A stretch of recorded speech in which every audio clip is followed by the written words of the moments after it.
Welcome to Let Me Fix This. Enjoy the video. In this video, I will explain how to make cheese using cheese powder. First, you'll want to combine your chosen cheese powder with a liquid, like water or milk, in a saucepan. Gently heat this mixture over low to medium heat, stirring constantly.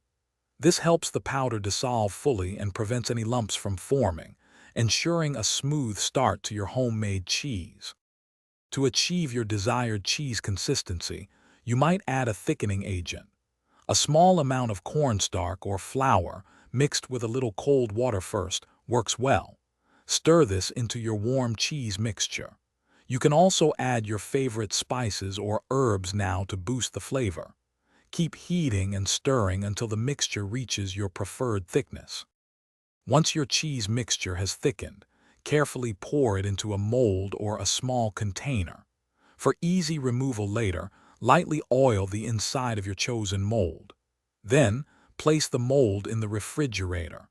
Allow it to chill for at least 2 hours. This crucial step helps the cheese set firmly and develop its final texture. After your cheese has set, it's ready to enjoy. Store any leftovers in an airtight container in the refrigerator. When stored correctly, your homemade cheese should remain fresh for up to 5 days.